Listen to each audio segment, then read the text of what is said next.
नमस्कार साथियों, आज हम आपको ओम्स के नियम की परिभाषा तथा शर्तों के बारे में बताएंगे, वो भी बेहद आसान विधि से।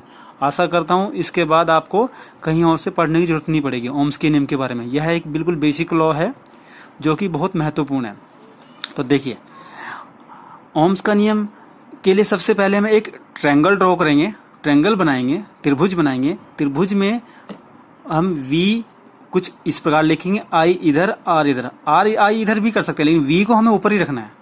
तो इससे हम समझेंगे कि V पर अंगूठा रखो तो क्या बन रहा है, आई आर बन रहा है ना, यानी आई गुना आर ही लिख दिया हमने। R पर अंगूठा रखा तो V अपॉन आई, और I पर अंगूठा रखा तो V अपॉन आर बना।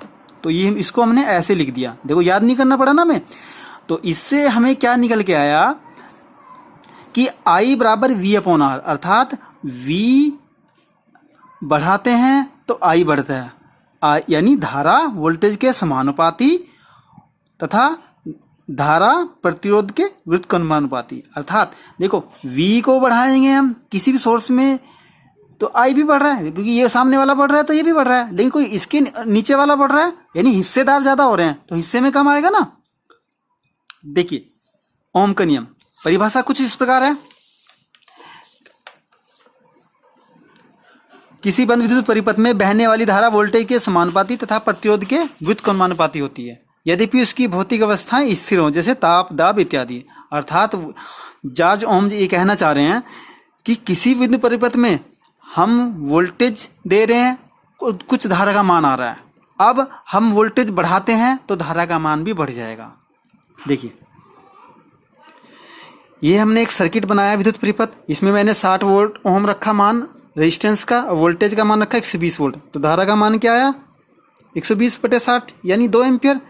अब मैंने इसी परिपथ में वोल्टेज का मान 120 की जगह 240 कर दिया, अर्थात दुगना कर दिया। तो धारा का मान कितना होगा, धारा का मान 4 एम्पियर होगा कि नहीं, दुगना। अब मैंने इसी परिपथ में रेजिस्टेंस तो उतना ही है, लेकिन वोल्टेज का मान मैंने आधा कर दिया इसकी अपेक्षा, तो करंट का मान भी 60/60 1 एम्पियर हो गया। अब दूसरी शर्त में क्या किया हमने,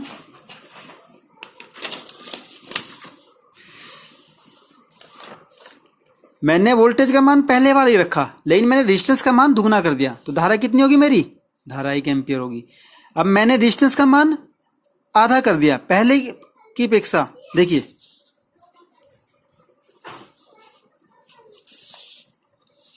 धारा का मान कितना होगा, 4 एम्पियर होगा। अर्थात कहने का तात्पर्य यह है कि मैंने वोल्टेज बढ़ाई तो करंट भी बढ़ गया, लेकिन रेजिस्टेंस बढ़ाया तो करंट कम हो गया। देखिए, अब ओम के नियम की कुछ शर्तें हैं कि ओम का नियम कहाँ पर लागू होता है, कहाँ पर लागू नहीं होता। ये हमारे कंपटीशन एग्जाम में बहुत बार क्वेश्चन आता है। देखिए, ओम का नियम AC व DC दोनों विद्युत परिपथ पर लागू होता है। लागू कहाँ पर नहीं होता, धारा के उच्च मान के लिए वैक्यूम ट्यूब्स, अर्धचालक, ट्रायोड, पेंटोड, वाल आदि पर यह नियम लागू नहीं होता। धन्यवाद।